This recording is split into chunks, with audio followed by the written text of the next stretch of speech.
Magandang hapon guys.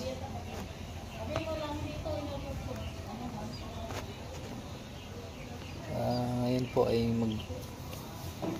magpapalit tayo ng o-ring ng fuel injection ng natin, motor natin. May MXI.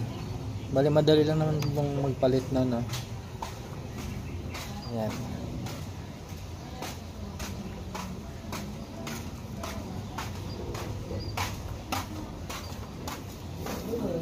Bali ang una nilang tatanggalin yung upuan, yung compartment, at saka itong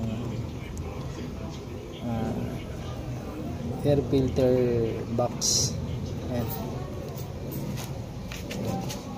Tsaka dalawang 10mm na tornilyo.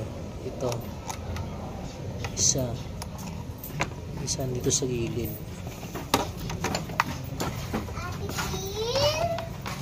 Medyo masikip lang ito na sa gilid.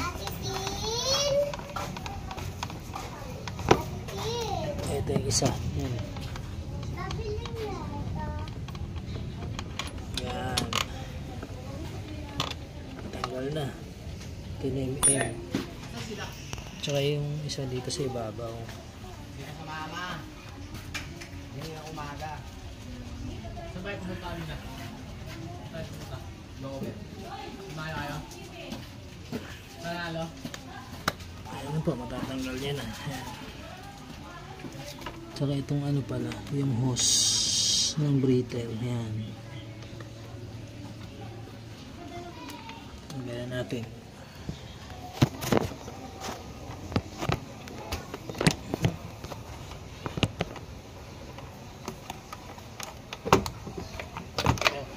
Hindi po kadali.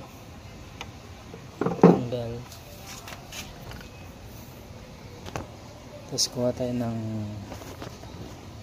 8mm. 8mm para sa isang tornilyo dun sa natin, fuel injector natin.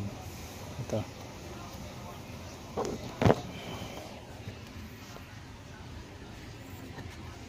Tanggalin natin yung socket. Yan. Isang socket.